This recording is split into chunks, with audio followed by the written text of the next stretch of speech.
Hey guys, welcome back to Burst of Sunshine. It's Ashley. Today we are going to be doing one of my favorite projects I've ever done. I don't know if you guys have seen these Harry Potter wand makeup brushes that have been out, but they are so cute and I would love to have a set, but guess what? I'm cheap and I can DIY that. Seeing as how I live in a very rural? I live in the country. I was limited on what kind of brushes I could get, so I did only get 3 brushes and make 3 brushes because, again, if you're stuck with just your options of being Walmart and the dollar store, you are limited on what kind of eyeshadow brushes you can buy. They turned out so cute. I got these 3 is what I made. These are the brushes we're gonna make today. Just keep watching to see how I made these cute brushes, guys. Okay, we're going to start with some makeup brushes, as many and whichever ones you want.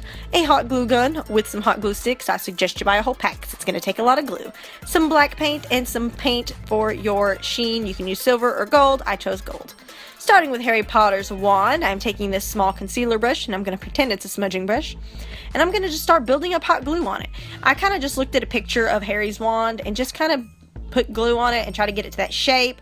There are certain parts where you build up extra glue. Of course, let each layer dry, build another layer, let it dry, build another layer. Because if you just keep trying to mountain wet glue on top of wet glue, it's just gonna fall.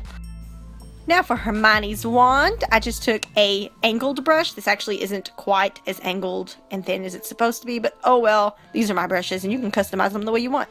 I just kind of took the hot glue gun around it in circles and made a vine look to it. And finally, for Voldemort's wand, probably the most time-consuming one I did, I just took a regular dome eyeshadow brush, and I just started building the glue up on it again, just to kind of look like the wand. It doesn't have to be perfect.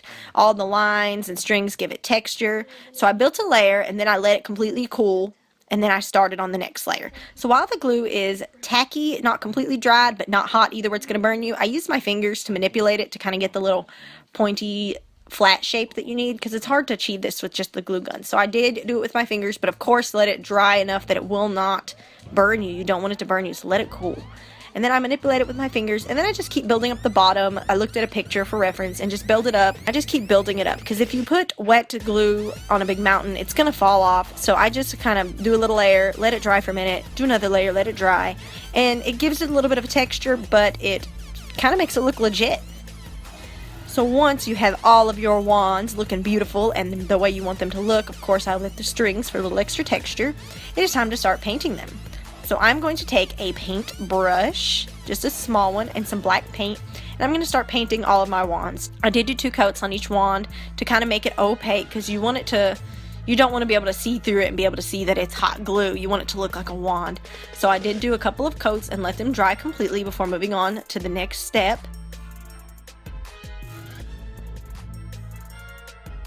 Once you have all your black paint on there and dry, I took some metallic gold, which you can use silver if you want it to look more like the actual makeup brushes. I just felt like gold kind of made it look more like actual wands. But anyways, I just took a different paintbrush and the gold, and I just kind of put a little bit of gold on the brush and just kind of swiped it all over, so it didn't completely cover it like full on painting it, but it gave it a little sheen on it, so it's got like a little gold, and I think it gave it a really cute look, and it turned out perfect. Like, it come out way better than I imagined it would. And that is literally all you have to do. It's super easy, and I'm telling you, you are going to love the outcome.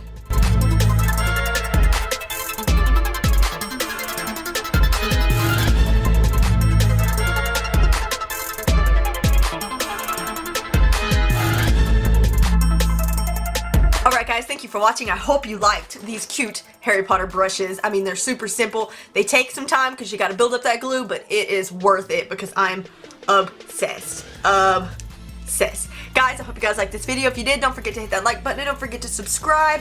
And I will see you guys next time. Bye.